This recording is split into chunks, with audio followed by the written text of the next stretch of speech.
ഏകദേശം 80% പ്രമേയ രോഗികൾക്ക് ഉള്ള ഒരു പ്രശ്നമാണ്. പ്രമേയം എങ്ങനെ നമ്മുടെ ഞരമ്പുകളെ ബാധിക്കുന്നു? ബേസിക്കലി 3 കാരണം കൊണ്ടാണ് നമുക്ക് ഇതുണ്ടാവുന്നത്. ഒന്ന് പ്രധാനമായിട്ടുള്ള രക്തക്കുഴലുകൾ ഓർ ബ്ലഡ് വെസൽസ് എന്ന് നമ്മൾ പറയും. അപ്പം ഈ ഞരമ്പിലേക്ക് അല്ലെങ്കിൽ നാഡികളിലേക്ക് പോകുന്നത് വളരെ ചെറിയ മൈക്രോ വെസൽസാണ് ഈ പോകുന്നത്, വളരെ ചെറിയ രക്തക്കുഴലുകളാണ്. അപ്പോൾ ഇത് ഹൈ ഷുഗറിലേക്ക് ഇത് എക്സ്പോസ്ഡ് ആകുമ്പോൾ ഈ ഞരമ്പുകൾ അടഞ്ഞു പോകും.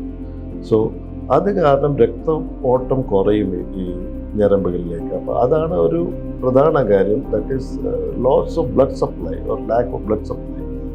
രണ്ടാമത്തെ കാര്യം എന്ന് പറഞ്ഞു കഴിഞ്ഞാൽ ഈ ഞരമ്പുകൾക്കൊക്കെ ഒരു മെറ്റബോളിസം ഉണ്ട്. അത് ജീവിക്കുന്നതിൻ്റെ അതിന് വേണ്ടിയുള്ള ന്യൂട്രിയൻസ് വരെയും അതിൽ നിന്ന് മെറ്റബോളൈസ് ചെയ്യുന്ന ടോക്സിൻസ് പുറത്തേക്ക് പോവുക, ഇതൊരു പ്രോസസ്സാണ്. ഈ പ്രോസസ്സിനെയും ഹൈ ഷുഗർ ലെവൽസ് എഫക്റ്റ് ചെയ്യാറുണ്ട്. പിന്നെ മൂന്നാമത്തെ കാര്യം കെമിക്കൽസ്, ചില ഹാംഫുൾ ആയിട്ടുള്ള കെമിക്കൽസ് ഈ ഹൈ ഷുഗറിൽ എക്സ്പോസ്ഡ് ആകുമ്പോൾ അതുണ്ടാവും. ആൻഡ് ഈ കെമിക്കൽസ് പതുക്കെ ഉണ്ടാവുന്ന ഡാമേജ് ചെയ്യും.